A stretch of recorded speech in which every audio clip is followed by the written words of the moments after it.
दोस्तों, मेरा नाम राशिद ज़हीर है और आप देख रहे हैं online news India. Kashmir file के डायरेक्टर को डांट लगी और माफ़ी मांगनी पड़ी हाई कोर्ट में। अब ये डायरेक्टर जो अपने ज़माने का फ्लॉप जो है डायरेक्टर भी था, फ्लॉप हीरो भी था। कश्मीरी फाइल से जब इसने हिंदू मुस्लिम भावनाओं को भड़का करके 300 करोड़ रुपए से ज़्यादा कमा लिए, अब इसकी हिम्मत इतनी भी बढ़ गई थी दर्शकों कि ये हाई कोर्ट के जजेस पर टिप्पणी करने लगा था। इसी बात को लेकर के हाई कोर्ट के से फटकार लगी और बिना शर्त माफ़ी मांगने की बात कही गई है और होगा भी यूं ही। इस आदमी के ट्विटर पर मैं अपनी खबर बताऊंगा आपको। इस आदमी के पुराने ट्वीट अगर देखेंगे, एक बार मैंने खबर की थी, उसके अंदर इसने भगवान और देवी देवताओं की भी मजाक उड़ाई है। इसने इतने हिंदू धर्म का कोई ऐसा गोशा नहीं छोड़ा जो इसमें इसने टिप्पणी ना की हो। लेकिन अब ये हिंदू धर्म को सींचने वाला एक ऐसा भारतीय बंदा बन चुका है कि जो ये बताता कि मेरे नस नस में जो है धार्मिकता है और जो है बिल्कुल मैं राष्ट्रवादी आदमी हूँ, जबकि दो समुदाय को दूर करने के लिए फिल्में बनाने का प्रोपेगेंडा ये करता है। प्रोपेगेंडा शब्द मैं इस्तेमाल नहीं कर रहा हूँ, जूरी ने किया था। चलिए खैर, आप देखें, आपकी स्क्रीन पर खबर है दर्शकों। ये बार एंड बेंच ने इसको ट्वीट किया। अखबार की खबर भी बताऊंगा कि film director Vivek Agnihotri tenders an unconditional apology before Delhi high court of his comments alleging bias against justice S Muralidhar as he granted bail to activist Gautam Navlakha. Koregaon के अंदर एक आरोपी थे, उनका नाम था गौतम नवलखा।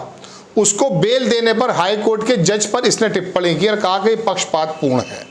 इसी मामले को संज्ञान में लेते हुए कोर्ट ने इसको कहा हाजिर हुआ नहीं और फिर कोर्ट ने इसके खिलाफ कहा कि माफ़ी मांगो बिना शर्त। माफ़ी मांगनी पड़ी और पड़ेगी, क्योंकि जब आप समझेंगे कि मैं सबसे बड़ा सर्वोपरि हूँ और अपने मुंह से आप जजेस को या संवैधानिक पद पर बैठे हुए लोगों को इस तरह की बातें कहना शुरू कर देंगे तो आपको जलील तो होना पड़ेगा। आप देखें, न्यूज़ 18 ने छापा कि द कश्मीर फाइल्स के निर्माता विवेक अग्निहोत्री को दिल्ली हाई कोर्ट से मांगनी पड़ी माफ़ी, जाने वजह। निर्माता निर्देशक विवेक अग्निहोत्री ने मंगलवार को दिल्ली उच्च न्यायालय के समक्ष बिना शर्त माफ़ी मांगी। विवेक अग्निहोत्री ने जस्टिस एस मुरलीधर के खिलाफ पक्षपात का आरोप लगाया था क्योंकि उन्होंने कार्यकर्ता गौतम नवलखा को जमानत दे दी थी। आगे अखबार लिखता है कि भीमा कोरेगांव हिंसा केस में आरोपी गौतम नवलखा को राहत देने के मामले में टिप्पणी करने को लेकर कोर्ट की अवमानना की कार्रवाई का सामना कर रहे कश्मीर फाइल के निर्माता विवेक अग्निहोत्री ने दिल्ली हाई कोर्ट से माफ़ी मांग ली। फिल्म निर्माता निर्देशक विवेक अग्निहोत्री ने दिल्ली हाई कोर्ट से बिना शर्त माफ़ी मांगी। हालांकि उन्होंने तब भी हाई कोर्ट में पेश होना पड़ेगा। कोर्ट ने विवेक अग्निहोत्री को 16 मार्च को पेश होने के लिए कहा है।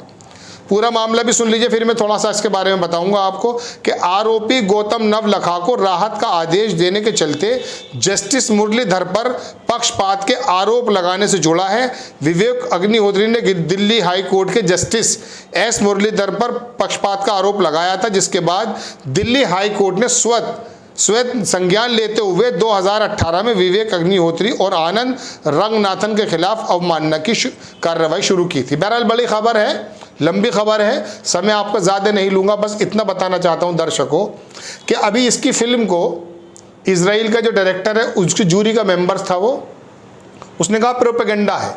ये टीवी पर आए और आकर शर्त लगाने लगे जैसे कोई बाजीगर होता है कि मैं आपसे बैट लगाता हूँ, कोई साबित कर दे। इसके अंदर झूठ, तो मैं बताता हूँ झूठ क्या परोसा आपने। कश्मीरी फाइल अगर आपने देखी हो तो उस फिल्म के अंदर क्या नजर आया? हजारों हिंदुओं का नरसंहार बताया गया। गृह मंत्रालय भारत की रिपोर्ट क्या है और जम्मू कश्मीर पुलिस की रिपोर्ट क्या है मालूम है आपको दर्शकों? मैं पहले बता चुका हूँ, जब जम्मू कश्मीर फाइल, ये कश्मीर फाइल बनाई गई थी, इसके अंदर 89 लोग, तो याद रखिएगा जम्मू कश्मीर से आरटीआई के माध्यम से मांगा गई 89 लोगों का नरसंहार हुआ और भारत के गृह मंत्रालय ने लगभग 220 लोग बताए जो इसने पोर्ट्रे किया फिल्म के अंदर और हिंदू लोगों की, भारत के लोगों की भावनाओं को भड़काने का काम किया। टैक्स फ्री की गई उस फिल्म को प्रोपेगेंडा बताया, उसमें दिखाया कि हजारों सैकड़ों लोगों का नरसंहार कर दिया गया। तो दर्शकों सबसे बड़ा झूठ तो यह है, अगर ये अपने वादे पर कायम है तो इनको ये बात मान लेनी चाहिए कि जो झूठ इन्होंने परोसा था और कश्मीरी पंडितों को लेकर के जो इन्होंने अपनी आमदनी बढ़ाने की कोशिश की थी, वो कितने बड़ा प्रोपेगेंडा पर माहिर था। ये बात तो फैसला तब हुआ जब इजरायली जूरी के मेंबर्स ने, हेड ने कहा कि ये फिल्म प्रोपेगेंडा है और जो है गलत फिल्म है, और भी कई सारे वर्ड्स का इस्तेमाल हुआ, वो आप सुन चुके हैं। लेकिन दर्शकों अब इसकी हिम्मत ये देखिए कि ये अपने पूर्व में, मैं आपको एक बार बता चुका हूं कि अगर इसका ट्विटर हैंडल देखेंगे तो भगवान की देवी देवताओं के शरीर की संरचना पर भी इस आदमी ने सवाल उठाए, उपहास उड़ाया। लेकिन अब इसको दिखाई दे गया है कि पूरा देश जो है वो धार्मिक ख्यालातों के अंदर पूरी तरह से जकड़ा हुआ है। तो कश्मीरी फाइल बहुत लो बजट की फिल्म बना करके कई सौ करोड़ रुपया खर्च कर दिया, कमा के चला गया। अब अगर इतना बड़ा धार्मिक आदमी है और देश की और कश्मीरी पंडितों का इतना ज़बरदस्त है, तो कश्मीरी पंडितों का नरसंहार आज भी हो रहा है, आज भी वहाँ पर टारगेट किलिंग्स हो रही हैं। उस फिल्म की आमदनी में से कुछ पैसा उनको कश्मीरी पंडितों के फंड में भी दे दें, लेकिन ऐसा होगा नहीं। अभी आपको दर्शकों मैं बताऊं, होता यूं है कि लोगों ने अपने हर एक माध्यम को बिजनेस का माध्यम बना लिया है। मैं बात तो तुमसे थोड़ी अलग कहने जा रहा हूं। आज मैं रवीश कुमार जी का वो वीडियो देख रहा था जिसमें उन्होंने कहा कि गोदी सेठ भी देश के अंदर पैदा हो चुके हैं।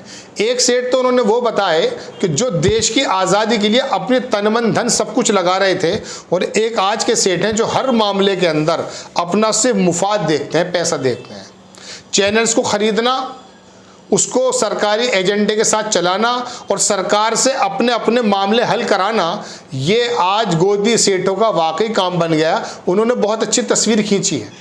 एनडीटीवी के बिकने के बाद ये बात बिल्कुल साबित हो चुकी है, ख़रीदने के बाद गौतम अडानी के माध्यम से, कि अब वो आवाज़ें जो सरकार से सवाल पूछने के लिए होनी चाहिए थी, डायरेक्टर की हो या पत्रकार की हो, आमजन की हो या एनजीओ चलाने वाले की हो, उनको या तो डरा दिया जाएगा, धमका दिया जाएगा, या फिर उनको खरीद लिया जाएगा, या फिर दूसरा पक्ष ये है कि डर करके इधर आ जाइए। कैसे आ जाइए आपको मैं बताता हूँ। आजम खां के साथ क्या हुआ, आजम खां का एक सहयोगी जब आजम खां के साथ था, उस पर मुकदमे लगे हुए हैं, और आज उसको जैसे उसने भाजपा ज्वाइन की है, उसको क्या मिला है दर्शकों, उसको सिक्योरिटी मिल गई है। आप देखें खतौली में उपचुनाव हुआ है, वहाँ के विधायक को भी निलंबित होना पड़ा, सदस्यता गंवानी पड़ी है।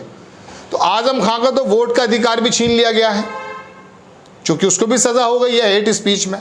लेकिन खतौली के विधायक को, जो पूर्व विधायक हो चुका है अब, जिसकी सदस्यता ले ली है, उसकी वाइफ को ही टिकट दे करके पूरा भारतीय जनता पार्टी का तंत्र उसको लड़ाने पर लग गया है। तो दर्शकों, डायरेक्टर्स हों, एक्टर्स हों, ये एक्ट्रेस हों, अब इनको मालूम पड़ चुका है कि अगर हमें बचना है तो सरकार के साथ हमें चाटुकारिता करनी पड़ेगी और उस एनजीओ, उस एजेंडे पर काम करना पड़ेगा जिससे सरकार खुश हो जाए।